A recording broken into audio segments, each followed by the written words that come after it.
এদিকে ঈদের পরই রাজনীতিতে ফিরছে আওয়ামী লীগ। পর্দার আড়ালে চলছে গোপন সমঝোতা। দিল্লি সফরে আসছেন সজীব ওয়াজেদ জয়। কোমর বেঁধে রাজপথে নামল আওয়ামী লীগ। আওয়ামী লীগ এবং তাদের অঙ্গ সংগঠনে বাংলাদেশে আওয়ামী লীগ ফিরবে, অবশ্যই ফিরবে। এবার আওয়ামী লীগ নিষিদ্ধের প্রতিবাদে রাজপথে এবার হাসনাত আব্দুল্লাহ। আওয়ামী লীগের নিষেধাজ্ঞা প্রত্যাহার না করা হলে রাজপথ না ছাড়ার হুঁশিয়ারি দিয়ে যা বললেন তিনি। তাহলে কি রাজনীতির মাঠে আবার ফিরছে বাংলাদেশ আওয়ামী লীগ? পর্দার আড়ালে কি শুরু হয়েছে বড় কোনো সমঝোতার খেলা? গ্রামের মুরব্বীরা বলেন, আওয়ামী লীগের সাথে পাঙ্গা নিতে নাই। আওয়ামী লীগের সাথে পাঙ্গা নিলে টিকে থাকা যায় না।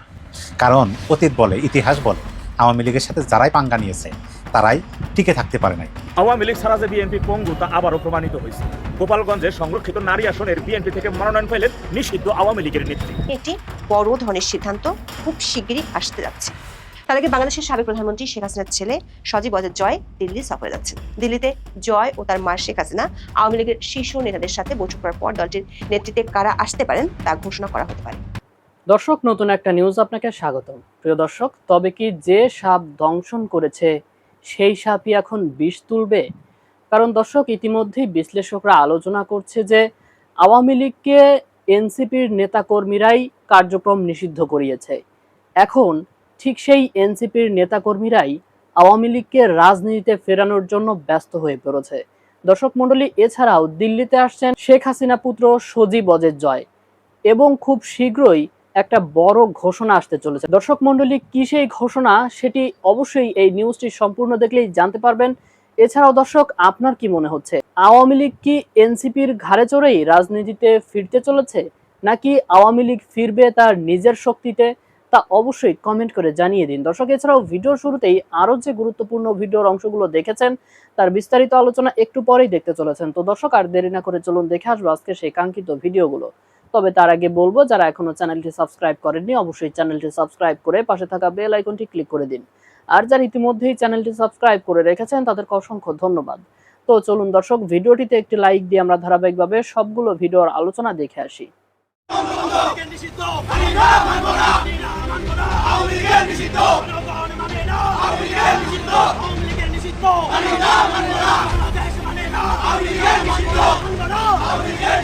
আওয়ামী লীগ এবং তাদের অঙ্গ সংগঠনে বাংলাদেশে আওয়ামী লীগ ফিরবে, অবশ্যই ফিরবে। এবার আওয়ামী লীগ নিষিদ্ধের প্রতিবাদে রাজপথে এবার হাসনাত আব্দুল্লাহ।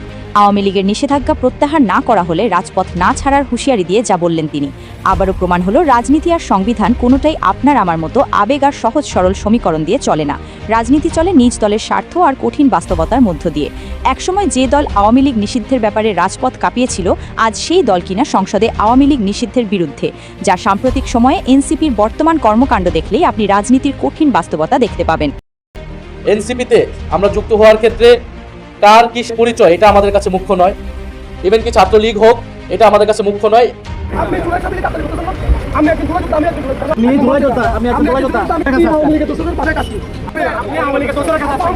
এবার আওয়ামী লীগ নিষিদ্ধের প্রতিবাদে সংসদ থেকে রাজপথে হাসনাত আব্দুল্লাহর কঠিন হুঁশিয়ারি। আওয়ামী লীগ এবং তাদের অঙ্গ সংগঠনে বাংলাদেশে আওয়ামী লীগ ফিরবে, অবশ্যই ফিরবে। প্রিয় সহযোদ্ধা, আপনারা জানেন, তিনি বলেন, প্রিয় সহযোদ্ধারা, আপনারা জানেন কিছুদিন আগে সংসদে বিএনপি জনগণের এবং বিরোধী দলের মতামতকে উপেক্ষা করে আওয়ামী লীগ নিষিদ্ধ করেছে। তারা কিভাবে জনগণের এবং বিরোধী দলের ম্যান্ডেট ছাড়া সংসদে এই অবৈধ বিল পাশ করে? তারা এখন জনগণের বাইরে গিয়ে মন গড়া আইন বানিয়ে যা ইচ্ছা তাই করে যাচ্ছে। আমরা তা কখনো হতে দেব না। প্রয়োজন হলে আওয়ামী লীগ এবং তার অঙ্গ সংগঠনের নেতাকর্মীরা বাংলাদেশে ফিরবে, আবারও অবশ্যই ফিরবে। জনগণ চাইলে ফিরবে, কিন্তু অবৈধভাবে নিষিদ্ধ করে নয়। এটা আমরা কখনো হতে দেব না। হাসনাত আব্দুল্লাহ হুঁশিয়ারি দিয়ে আরও বলেন, যদি আওয়ামী লীগের অবৈধ নিষেধাজ্ঞা প্রত্যাহার করা না হয় তাহলে রাজপথে থেকেই এর ফয়সালা করা হবে। গ্রামের মুরব্বীরা বলেন, আওয়ামী লীগের সাথে পাঙ্গা নিতে নাই। আওয়ামী লীগের সাথে পাঙ্গা নিলে টিকে থাকা যায় না। কারণ অতীত বলে, ইতিহাস বলে, আওয়ামী লীগের সাথে যারাই পাঙ্গা নিয়েছে তারাই টিকে থাকতে পারে নাই। তারাই এই ভূখণ্ড থেকে উধাও হয়ে গেছে। নাকে খড় দিয়ে আত্মসমর্পণ করে চলে যেতে হচ্ছে। হিয়া পাঙ্গা নিয়েছিল, ভুট্টো, তারা পাঙ্গা নিয়েছিল, পারে নাই, পারবেও না। এই দলটা এমন একটা রাজনৈতিক দল যে দলটা শুধুমাত্র নিজেদের অধিকার আদায়ের জন্য যুদ্ধ ঘোষণা করতে পারে। অতএব এই দলের সাথে পাঙ্গা নেওয়া ঠিক না। তাদেরকে সাথে নিয়ে চলতে হবে, অন্যথায় নিজের আদর্শটা পরিবর্তন করতে হবে। তাছাড়া কোনোভাবেই টিকে থাকাই সম্ভব না। এই কথাগুলো গ্রামের মুরব্বীরা বলেন। যাই হোক, আপনাদেরকে বললাম, মনে হলো, এই জন্য মনে হলো যে আজকে আমি এই প্রথম 2024 সালের 5ই আগস্টের পরে এই প্রথম দেখলাম যে একজন লুঙ্গি পরা মানুষ ছাত্রলীগ বা আওয়ামী লীগের একটা মিছিলে তিনি নেতৃত্ব দিচ্ছেন, স্লোগান দিতেছেন, এবং তার সাথে সাথে বাদবাকি মানুষেরা স্লোগান দিচ্ছেন।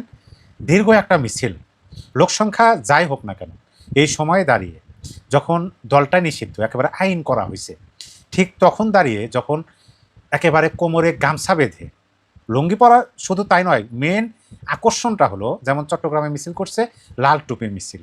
সেই মিছিলের প্রসঙ্গে আপনাদেরকে আমি অলরেডি বলেছি যে লাল টুপির গুরুত্ব কী, লাল টুপি মাথায় দিয়ে মিছিল করা রাজনৈতিক কী বার্তা বহন করে, আপনাদের সামনে অলরেডি আমি আলোচনা করছি।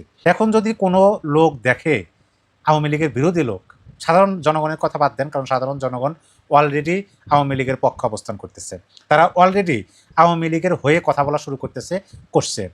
কারণ হচ্ছে যে যারাই নির্যাতিত, যারাই নিপীড়িত এবং কোণঠাসা, আসতে দেওয়া হইতেছে না, কিন্তু তাদের প্রয়োজন, তখন মানুষ তাদের পাশে গিয়ে দাঁড়ায়। শোনা যায়। আমি মিছিলটা আপনাদেরকে দেখাবো, আমরা মিছিলটা দেখব, তারপরে আমরা আরও আলোচনা করব। দেখুন সেই মিছিলটি।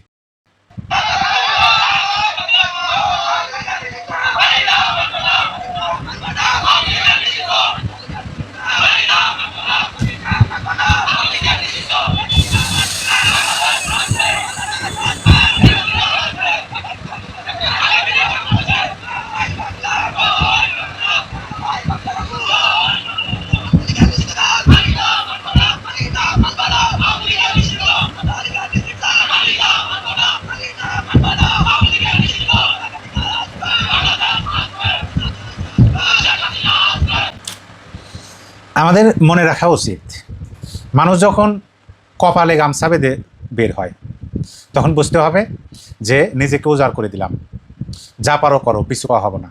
আর যখন একজন মানুষ কোমরে গামছা বেঁধে নামে তখন বুঝতে হবে যে আমাকে যদি তুমি মারতে আসো, আমাকে তোমার মোকাবেলা করতে হবে। আগে তুমি পারবা না, তুমি যে আমি মানে এককভাবে তুমি করে যাবা, পারবে না, অবশ্যই আমার প্রতিরোধের মুখোমুখি তোমাকে হতে হবে। আমি আমার ছোট বিদ্যা বুদ্ধি যত এইটুকুই বুঝি। এখন এটা আমি মারামারির সাথে কেন তুলনা করলাম? মারামারির সাথে এই জন্য তুলনা করলাম, দেখেন বর্তমান সময়টা তাদের জন্য দেখেন, আওয়ামী লীগের জন্য দেখেন, ছাত্রলীগের জন্য দেখেন, তারা কি এমন পাপ করছে। শুধুমাত্র ছাত্রলীগ করার কারণে, শুধুমাত্র আওয়ামী লীগ করার কারণে, শুধুমাত্র যুবলীগ করার কারণে, শেখ হাসিনার নেতা কর্মী হওয়ার কারণে, এমনকি সমর্থক হওয়ার কারণে তাদের শিক্ষার্থী মানে দেয়া বাতিল। তারা তাদের যে লেখাপড়ার জীবন, শিক্ষা জীবন, ক্যারিয়ারটাই ধ্বংস করে দিচ্ছে বাটপার ইউনূস। নিজের বাড়িতে ঘুমাইতে পারে নাই, অপরাধ করছে কি না করছে সেটা দেখার পেছে নাই ছাত্রলীগের লোক। রাজপথে রাস্তায় নামতে পারে না, মাপ করে, পিটায়, মারধর করে, পুলিশ এসে তাকেই গ্রেপ্তার করে, বিনা আইনে, বিনা বিনা কোনো প্রকার তার বিরুদ্ধে অভিযোগ নাই, মামলা নাই, বিনা মামলায় গ্রেপ্তার তাকে নিয়ে যাওয়া হয়, থানায় বসিয়ে রেখে 1 দিন 2 দিন পরে মামলা দিয়ে কারাগারে প্রেরণ করা হয়, তারপরে তার জামিনও হয় না। এই পর্যায়ে দাঁড়িয়ে কি করতে পারেন একজন মানুষ? হ্যাঁ, এই পর্যায়ে দাঁড়িয়ে 2টা দিক হতে পারে। একটা দিক হলো খুবই সহজ, নিজের আদর্শটা পরিবর্তন করা, ভোল দিয়ে চলা, আন্ডারগ্রাউন্ড রাজনীতি করা, গুপ্ত রাজনীতি করা, এটা হচ্ছে একটা পথ। আর একটা পথ হলো যে আমার আদর্শ থেকে আমি বিচ্যুত হব না, লড়াই করব, সংগ্রাম করব, সামনের দিকে এগিয়ে যাব, সামনে পাহাড়, নদী, সমুদ্র যাই বাজুক না কেন, সকল কিছুকে বৃদ্ধাঙ্গুলি দেখিয়ে আমার আদর্শ ধারণ করে আমার আদর্শ প্রতিষ্ঠিত করার কাজ করব শেষ নিঃশ্বাস পর্যন্ত। এইটা আর একটা লাইন। আপনি কি মনে করেন আওয়ামী লীগ কি প্রথম যে লাইন সেটা নেবেন? গুপ্ত রাজনীতি, আদর্শ পরিবর্তন করা অসম্ভব। আমি যে কারণে আপনাদেরকে প্রথমেই বলছি যে আওয়ামী লীগ এমন একটি রাজনৈতিক দল, শুধুমাত্র নিজেদের আদর্শকে প্রতিষ্ঠা করার জন্য, শুধুমাত্র মুক্তির জন্য, দেশের জন্য তারা যুদ্ধ ঘোষণা করেছিলেন, তারা যুদ্ধ করেছিলেন, নেতৃত্ব তারা দিয়েছিলেন, দেশের মানুষ ঝাঁপিয়ে পড়ছিলেন।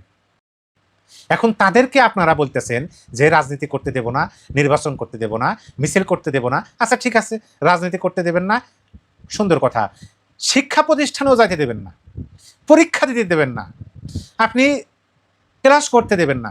কেউ পরীক্ষা দিতে গেলে তাকে মারধর করে পুলিশ ডাকবেন, পুলিশ এসে তাকেই গ্রেপ্তার করে নিয়ে যাবে। কি করবে মানুষ?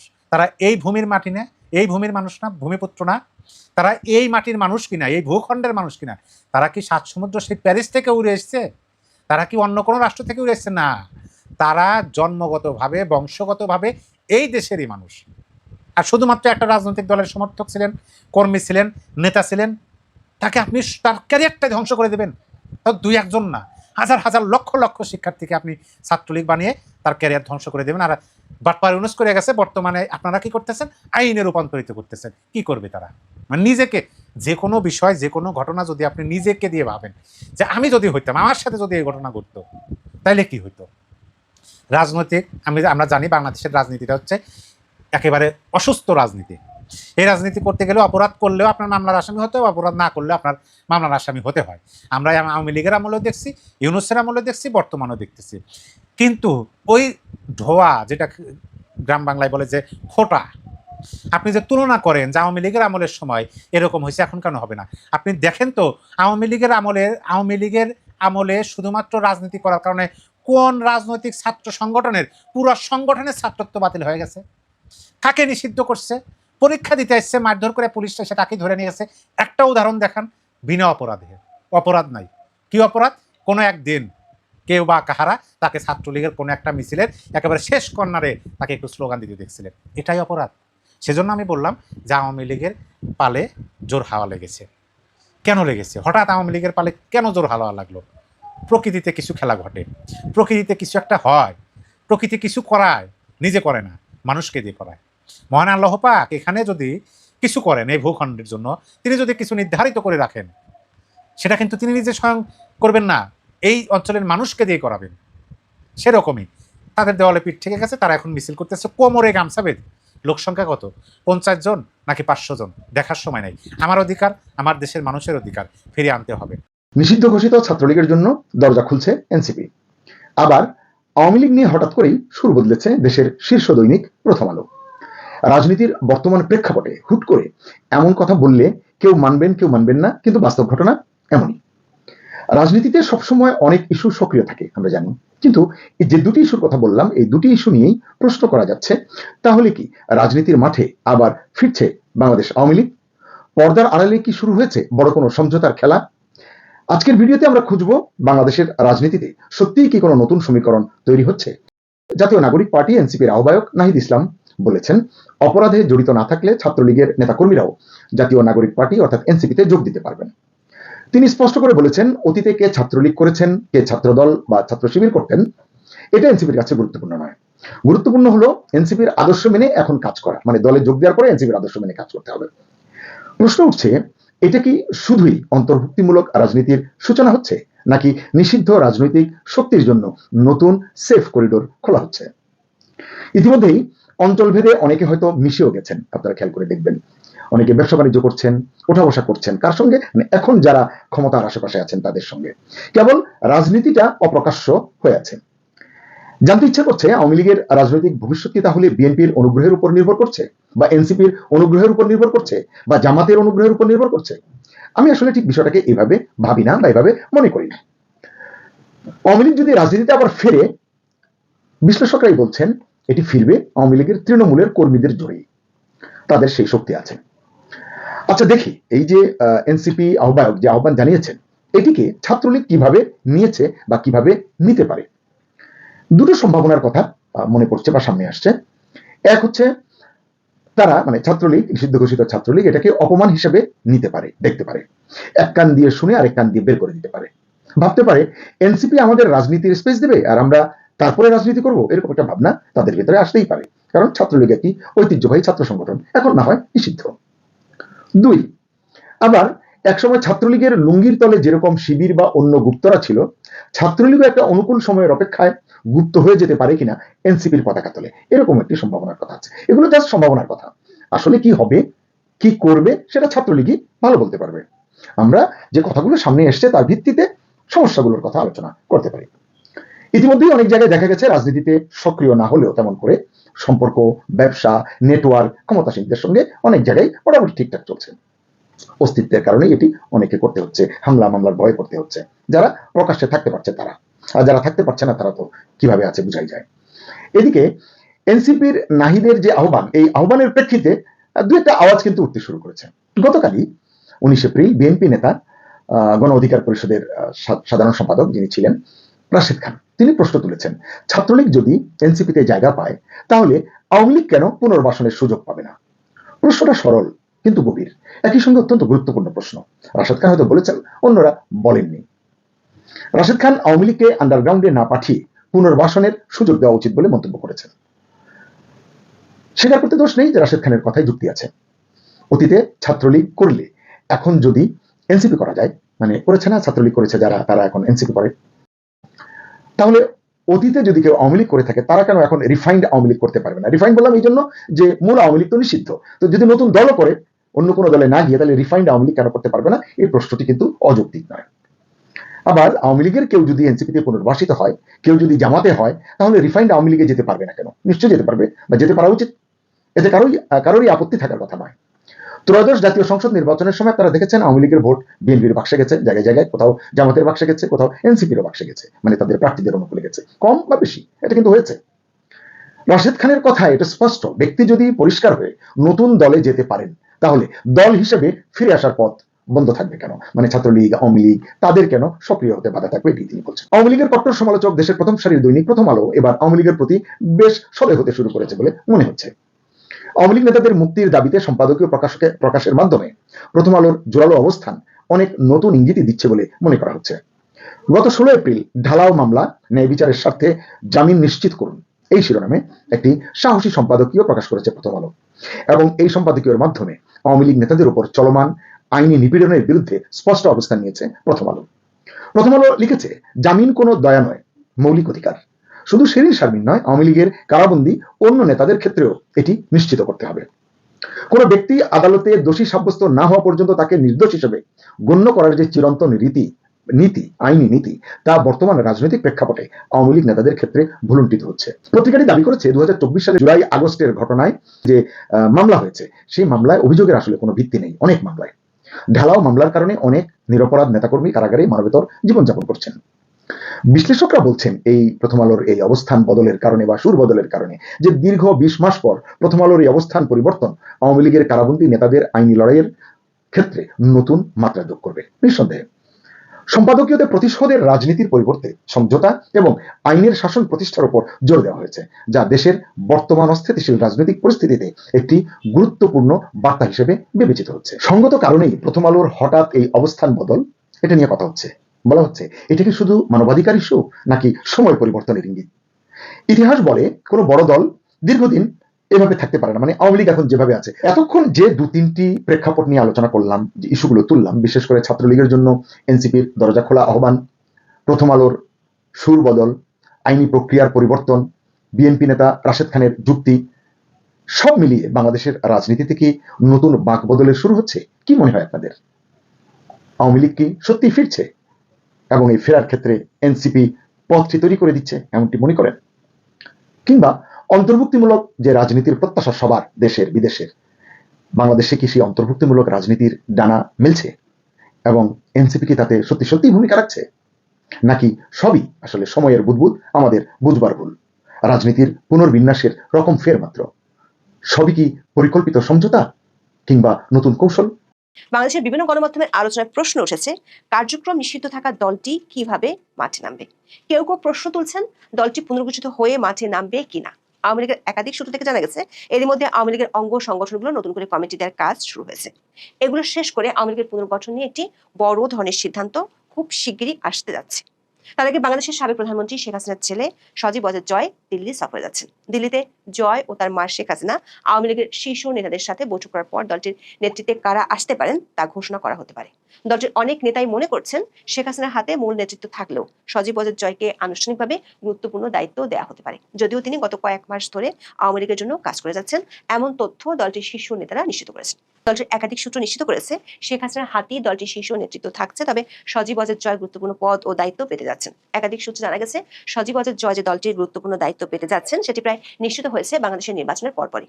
গত মাসের শুরুর দিকে সজীব ওয়াজেদ জয় আওয়ামী লীগের 15 থেকে 25 জন সাবেক সংসদ সদস্যের সাথে অনলাইনে বৈঠক করেন। বৈঠকটি সঞ্চালনা করেছিলেন আওয়ামী লীগের সাংগঠনিক সম্পাদক এস.এম. কামাল। ওই বৈঠকে জয় আনুষ্ঠানিকভাবে দায়িত্বে আসার ইঙ্গিতও দিয়েছিলেন। বৈঠকটিতে ছিলেন এমন 3 জন সংসদ সদস্য জানিয়েছেন, এরপর থেকে সজীব ওয়াজেদ জয় নিয়মিত সংসদ সদস্যদের সাথে কথা বলেন এবং তাদের বেশ কিছু নির্দেশনা দেন। সবশেষ গত 15 এপ্রিল যে 7 জন সাবেক এমপি শেখ হাসিনার সাথে দেখা করেছেন, তাদের ওই বৈঠকেও জয়ের রাজনীতিতে আসার বিষয়টি নিয়ে আলোচনা হয়। বৈঠকে ছিলেন এমন 3 জন সাবেক এমপি বলেছেন, আওয়ামী লীগ সভানেত্রী তাদের জানিয়েছেন সজীব ওয়াজেদ জয় দলটির জন্য কাজ করে যাচ্ছেন। সূত্রগুলো বলছে গত কয়েক মাস ধরে দলের অপেক্ষাকৃত তরুণ নেতাদের সাথে একদিকে শেখ হাসিনা এবং অন্যদিকে তার ছেলে জয় বৈঠক করছেন। এসব বৈঠক থেকে নেতাদের ধারণা হলো দলের অপেক্ষাকৃত বয়স্ক ও সিনিয়র অনেক নেতাকে সরাসরি নেতৃত্ব থেকে বাদ দেওয়া হতে পারে, তাদেরকে সরাসরি নেতৃত্ব থেকে সরিয়ে উপদেষ্টা মণ্ডলীর সদস্য হিসেবে রাখা হতে পারে। আর যেসব নেতার বিরুদ্ধে বড় ধরনের দুর্নীতি সহ নানা ধরনের অভিযোগ আছে তাদেরকে দল থেকে পুরোপুরি ছাঁটাই করে ফেলার চিন্তা ভাবনাও আছে। আওয়ামী লীগের এখনকার যে কমিটি তাতে সম্পাদক পরিষদ আছে 34 জন, সাধারণ সম্পাদক 1টি, 4টি যুগ্ম সাধারণ সম্পাদক, 8টি সাংগঠনিক সম্পাদক ও 21টি বিষয়ভিত্তিক সম্পাদক পদের অনেকগুলো পরিবর্তন আসছে, এমন ইঙ্গিত পাওয়া গেছে দলটির নেতাদের কাছ থেকে। এছাড়া আওয়ামী লীগের গঠনতন্ত্র অনুযায়ী সভাপতি মণ্ডলীর মোট সদস্য সংখ্যা 19 জন। এসব পদেও বেশ বড় ধরনের পরিবর্তন আসার সম্ভাবনা আছে। সূত্রগুলো বলছে যেহেতু শেখ হাসিনা দিল্লিতে আছেন এবং আওয়ামী লীগের অনেক নেতাও ভারতে আছেন, সে কারণে শেখ হাসিনা ও আওয়ামী লীগের ইস্যুটি নিয়ে বাংলাদেশ সরকারের সাথে ভারত সরকারের যে পর্দার আড়ালে আলোচনা হচ্ছে কিংবা হবে সেটি এখন ওপেন সিক্রেটের বিষয়। বিষয়গুলো এমন যে ভারত কিংবা বাংলাদেশ কোনো সরকারি বিষয়টি নিয়ে প্রকাশ্যে কোনো কথা বলবে না। ভারতের কূটনৈতিক সূত্রগুলো বলছে আগামী মাসের মাঝামাঝি সময়ের মধ্যে খলিলুর রহমানের সফরের একটি ফলো আপ বৈঠক ভারত বাংলাদেশ সরকারের শীর্ষ পর্যায়ে অনুষ্ঠিত হতে পারে, সেটি হতে পারে দিল্লিতেই। তার আগে দিল্লি যেতে পারেন সজীব ওয়াজেদ জয়। আওয়ামী লীগের অন্য একটি সূত্র বলছে ঈদুল আজহার আগে কমিটিগুলো চূড়ান্ত করে ফেলতে চায় দলটির শীর্ষ নেতৃত্ব। ঈদের পর দলটি মাঠে নামতে চায়, বিশেষ করে স্থানীয় সরকার নির্বাচনকে কেন্দ্র করে। এসব কিছু চূড়ান্ত সিদ্ধান্ত হতে পারে সজীব ওয়াজেদ জয়ের ভারত সফরের পর। প্রিয় দর্শক, আমি আশা করছি সবগুলো ভিডিওই আপনি মনোযোগ সহকারে দেখেছেন। সেই সাথে দর্শক, এই ভিডিওগুলো সম্পর্কিত যদি কোনো তথ্য বা মতামত থাকে তাহলে তো অবশ্যই কমেন্ট করে জানিয়ে দিন। এতক্ষণ সাথে থাকার জন্য ধন্যবাদ। নিউজটি শেষ করছি এখানেই, ফিরছে আগামী ভিডিওতে নতুন কোনো টপিক নিয়ে। আল্লাহ হাফেজ।